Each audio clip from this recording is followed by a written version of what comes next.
বন্ধুরা আজকে কি রান্না করেছি বলো তো, চলো তোমাদের দেখাই। আজকে তো রান্না করেছি, এটা হচ্ছে সব রকম সবজি, পালং শাক, অল্প কটা পালং শাক ছিল, কাঁচা কুমড়ো ছিল, আর বেগুন ছিল, আলু ছিল, তো সব কিছু দিয়ে আর হচ্ছে বড়ি দিয়ে একটা ভাজা ভাজা করে ঘ্যাট রান্না করেছি। আর হচ্ছে পালং শাক দিয়ে মাছের ঝোল, রাঁধুনি আর কাঁচা লঙ্কা ফোড়ন দিয়ে। আর এটা হচ্ছে সিদ্ধ ভাত, স্বপ্নময়ের জন্য সিদ্ধ ভাত করেছি, কারণ ওর শরীরটা ভালো যাচ্ছে না, তার জন্য সিদ্ধ ভাত খেতে ইচ্ছা করছে ওর কাছে।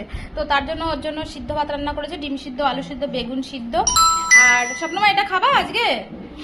হ্যাঁ কেন? এই এই তরকারি কিচ্ছু খাবা না? ভালো লাগছে না স্বপ্নময়ের, একটু বমি বমি ভাব হচ্ছে। তো ডাক্তারের কাছে নিয়ে যাব, কিন্তু আজকে ডাক্তার দোকান খুলবে না, তার জন্য আর নেওয়া হলো না। ওর বাবা একটু ফোন করে বললো ডাক্তার আজকে দোকান খুলবে না। তো এখন খাওয়াতে বসবো স্বপ্নময়কে, দেখি কতটুকু খায়। ঠিক আছে, টাটা।